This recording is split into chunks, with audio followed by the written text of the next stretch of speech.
Hi guys, I'm Ruslan. Let's get into this shocking story right now.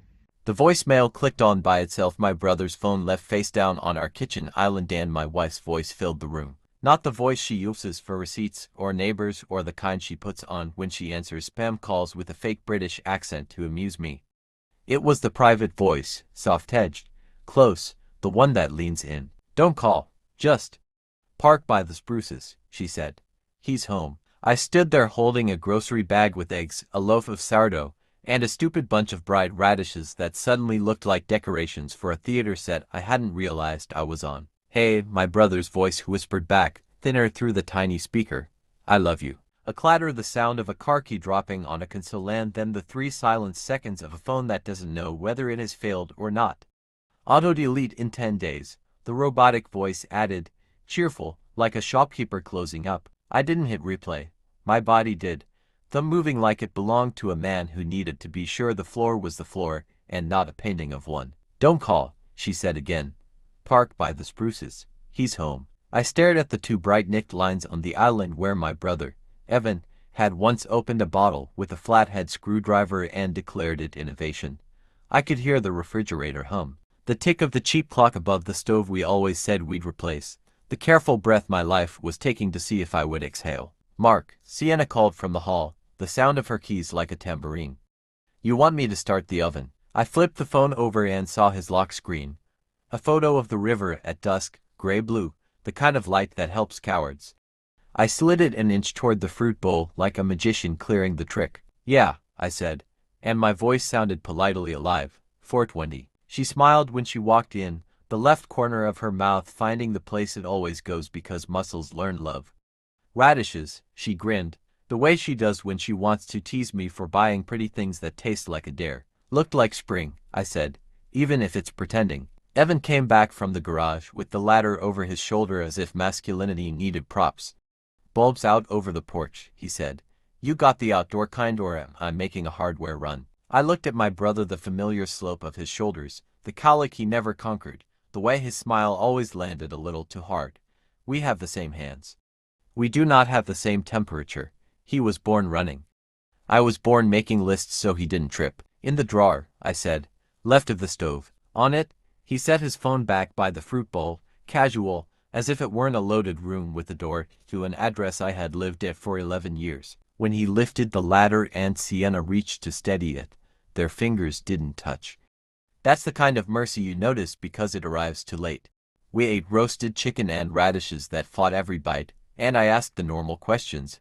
How was the rehab job at the mill? Did he think the new foreman was an idiot or just acting like one? Was the truck making that noise still? Evan answered, full of story and sawdust, a man who moves through the world scattering details like confetti. You're quiet, Sienna said to me, eyes soft. You okay? Long day, I said. I think I need a walk after. I'll go, she offered, and the part of me that wanted proof and the part that wanted kindness had an immediate, quiet war. You look tired, I said.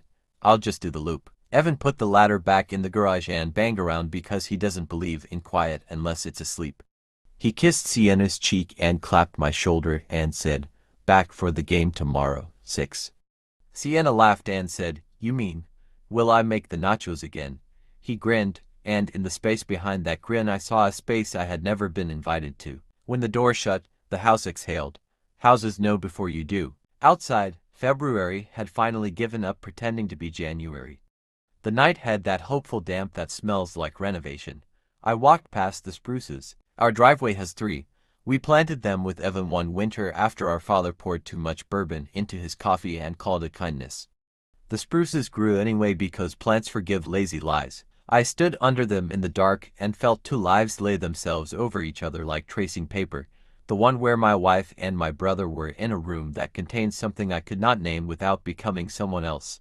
And the one where my wife and my brother were just porch lights and nachos and jokes about ladders. I went back inside and washed dishes with water too hot because pain wants friends. Sienna dried, humming the 3-note nothing she always hums. Evan texted a gif of a dog wearing sunglasses to our family thread and my mother responded with 3 exclamation points because she believes punctuation can parent. At 11:52 p.m., when the house pretended to sleep, I took Evan's phone from the island and went to the bathroom and locked the door like a teenager about to do something he will call scientific. His passcode was my birthday. He's either sentimental, careless, or both. The voicemail wasn't there anymore. Evan always clears the counters when he's done in a room, but in recently deleted. A list of 10-second confessions in gray. I hit one. Tomorrow, same. Sienna whispered. He's home early, parked by the spruces. The others were variations. The kind of logistics that are uglier than poetry because they wear sneakers and find the meter. In the photos, a blurred image of the mill at dusk, a shot of the truck bed with lumber, a picture of my dog's sad eyes because my brother is helpless in the face of animals. Nothing else. If they'd ever been careless, they had learned careful. I put the phone back, washed my hands like a person caught in a movie that wants to be a metaphor, and went to bed. Sienna rolled toward me and put her hand on my chest the way she has for 11 years, like you make your home choice gently and frequently. I stared at the ceiling until the house showed me all the different shapes the dark could make. Morning made eggs and we pretended to be alive. At noon, Evan texted, "Running late, truck. See you two at 6. Sienna lined up chips on a sheet pan like you can arrange a life into taste. At 5:30, I said, "I forgot beer," and pulled on a jacket. "I'll go." "You sure?" she asked. "It's cold." "I like cold," I said. "The mill is 5 minutes away if you take the left at the light and 6 if you don't." I took the long way. I parked by the spruces and turned off the engine and felt ridiculous and holy and like I was trespassing on a property deeded in my name. At 5:47, Evan's truck pulled up and backed into the alley with its reverse beep doing that embarrassed-sounding thing beeps do. Sienna appeared from the other side on foot, hood up. They kissed like people who are trying to remember how to kiss when they've used up the good angles. It looked awkward. It looked real. I didn't get out. There is a version of me that would have. That version passes in conversation as a friend who is braver and more charismatic than I am. The actual me stayed very still and watched their heads bend together and listened to the engine idle and felt something that was not anger and not grief but some third element I did not have the equipment to name. I drove home on the road by the river because the road you take on a day like that shouldn't be the one you use to go to work. When I walked in with the beer I did not buy, Sienna was at the stove making cheese sizzle because Hope always thinks food will help. She looked up at me and flinched. A hair.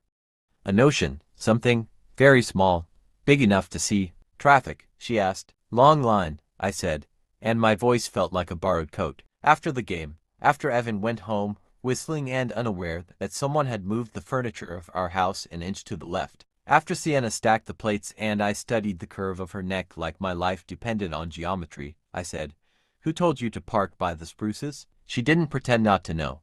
She looked down at the plate in her hands and put it back in the sink with gentle care, like some things you break by accident and some you break with manners. "Mark," she said. Her voice was her voicemail voice again, but strained to fit without a phone. "I'm sorry." "Since when?" I asked. I made my face as calm as I could make it because if I let it be the face it wanted to be I would do something theatrical and then we'd both have to live in a play. "A year," she said. We both knew that wasn't true. She closed her eyes. 3, she said. "Before or after our father got sick?" Silence is its own speaker. It says after for people who aren't ready to hear before. "Before," she whispered. "My father's heart had started failing for springs ago." Evan moved into the apartment above the garage to help but really to avoid the grief's gravitational pull in the house. I built the pill boxes and learned the names of medications and sat with our father when he watched daytime court like it was his job. Sienna made soups. Evan made jokes. Our mother moved through rooms like a host at a party she wanted to close early. "Why?" I asked, the oldest, dumbest, truest question. It was sincere and rhetorical and unfair. It demanded a kind of art people without alibis don't have time to make. She leaned on the counter with both hands as if the house would tip otherwise. "Because he saw me," she said. "I see you," I said, and the line sounded pathetic coming from a man who had been told to park by his own trees. "You see the part of me I agreed to be with you," she said. "Which is not a small thing, Mark. It is the reason I own a red winter coat and we have a dog with your grandfather's name and I know which pocket of your jacket you keep receipts in. It's not small. It's just partial. My brother gets the rest. He asked for it," she said. "He asked without telling me how to answer." "You never asked me," I said. "I did," she said, very quietly. "In January, when we almost broke because I couldn't feel you under the weight of your lists. You said we'd talk after the pipes. Our pipes had burst. We had eaten takeout on the floor. It had felt like romance if you squinted. I had said we'd talk after the fan stopped humming because I wanted to postpone feeling until the house returned to its correct shape. I tried to stop, she said. We tried. How many times did you try? I asked. Precise. Petty. She met my eyes. Too few times for you to respect me more, she said. Or for you to respect him less. I know who you are. I stood there with 3 lives in the room, the one where I told her to pack. The one where I forgave her because I am a man who likes to be needed. The one where we learned a new language that didn't make heroes out of anyone. All 3 seemed like movies we would get bored of eventually. Does my mother know? I asked. God, no, she said, horrified. Mark, does Evan think this ends with us at Thanksgiving pretending we invented separate tables because of COVID forever? She closed her eyes. He thinks it ends with honesty, she said. Honesty is not an ending, I said. It's a material. You still have to build the house. I called Evan to come over. I didn't say why. He arrived with his cap askew and his grin sliding into place, and he stopped dead in the doorway because even idiots can read a room sometimes. It's done, I said. You are going to tell me everything I need to know, and Sienna is going to tell me everything I need to hear. And then you are going to go home and not come back until I ask. If I ask, Mark, he began. You don't get to mark me, I said. You get to sir or nothing. He laughed, a short, insulted exhale. I had never asked him to be small. He only knows how to be expansive. I love her, he said. I didn't ask that, I said. I asked when, and where, and if you were in my house. His face changed. To his credit, he didn't take the easy road of another lie. Not in your bed, he said. Once, on your couch, it was. Don't, I said, before he dirtied my house with the syntax. You turned the white noise on and called it safety. I know. I'm not asking for a soundscape. He swallowed. It started the fall after Dad collapsed in the store, he said. You were gone, man. He held up his hands at my face. Not like a blame thing, like a geometry thing. You were the beam holding everything and you forgot to be the person. Someone had to hold everything, I said.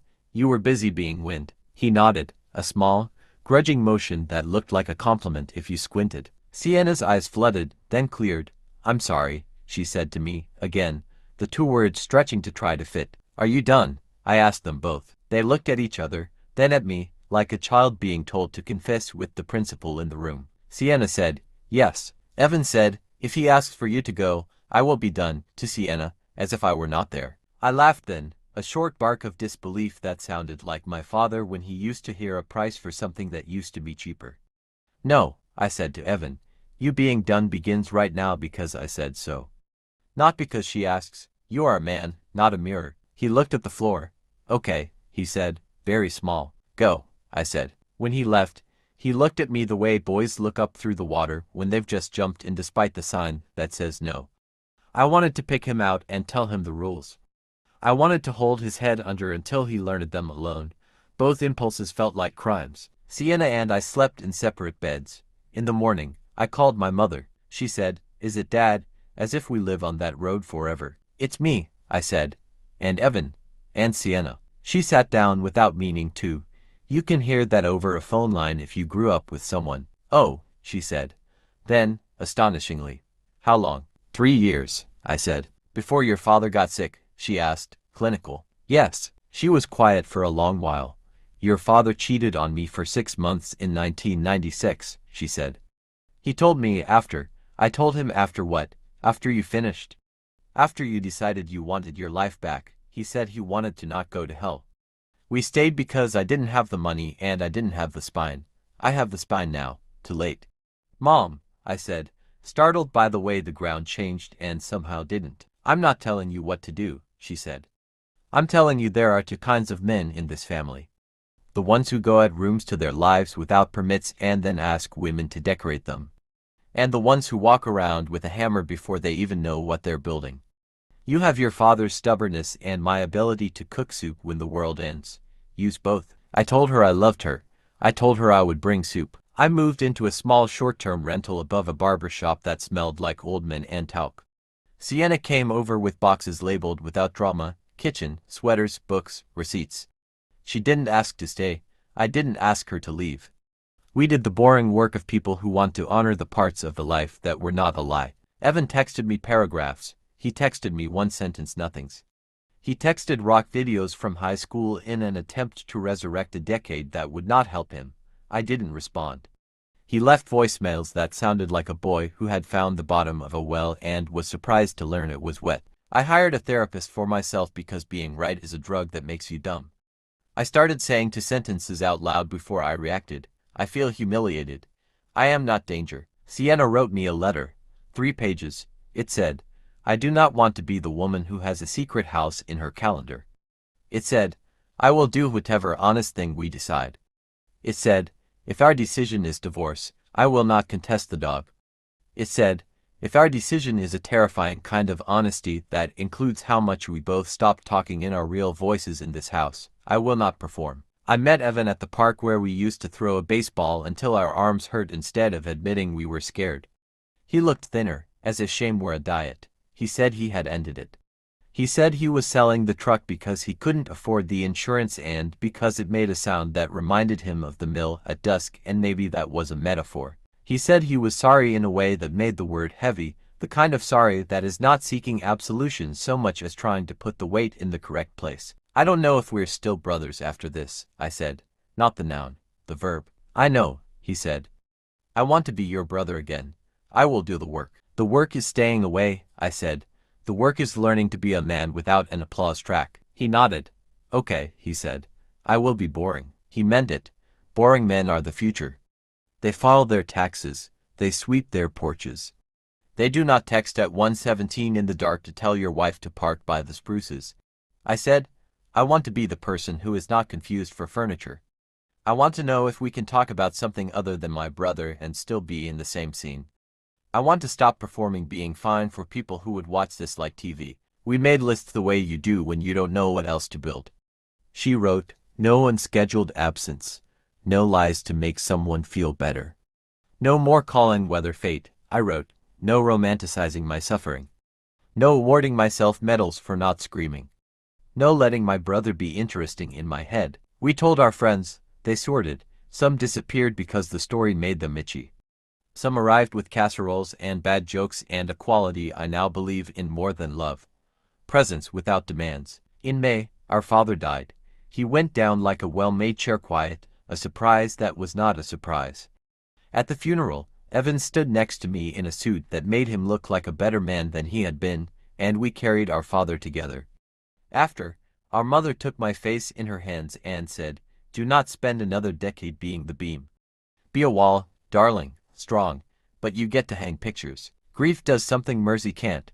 It empties rooms where you thought monsters lived and shows you they were just gnarled coats. Sienna held me at the graveside like we were still allowed that. I let her. It did not absolve anything. It announced that we were in the same weather and I could afford, for an hour, to stop pretending I had invented rain. Summer came, and in our town summer means the river remembers we live by it. Sienna moved back in September. We wrote a contract and signed it.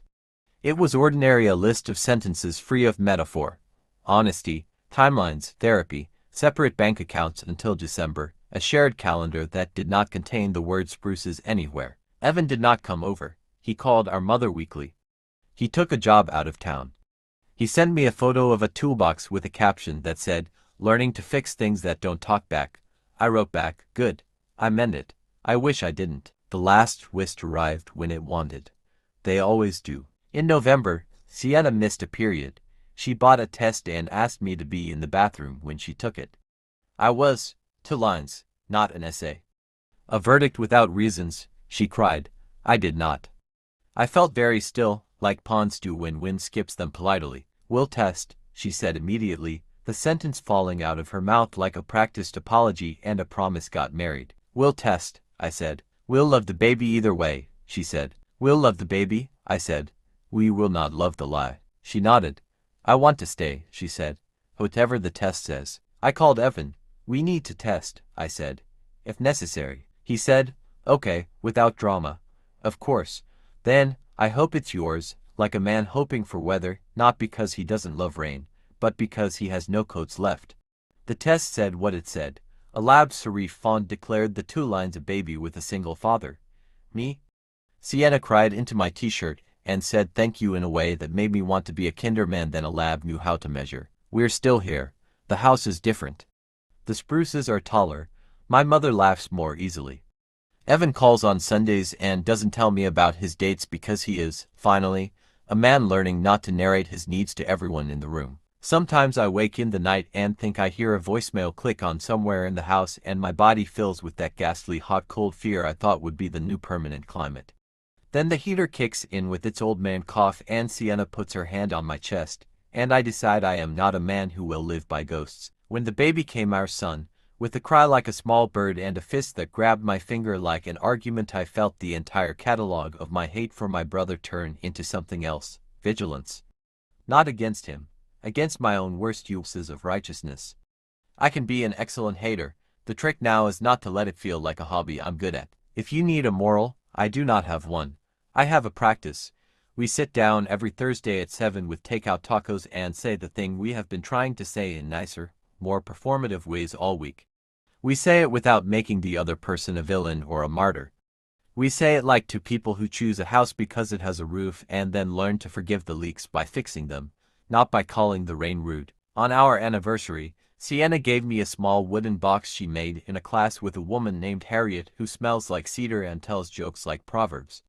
Inside, 1 stone from the river, smooth and plain. On a slip of paper beneath, no secret addresses. We put the stone on the windowsill above the sink. We call it the rule. If you've read this far, you are the kind of person who knows there is no off-screen needness here. There is only the next small thing done well and the refusal to make romance out of suffering. You are probably also the kind of person with an opinion. So tell us, if you dare. If the voice that said I love you on your brother's voicemail was your spouse's, would you tell your mother everything? Would you go no contact with your brother forever, or try for a version of family that lets you hang pictures again? And if a baby arrived after all this, what would you insist on doing first? DNA, divorce, or a terrifying attempt at repair?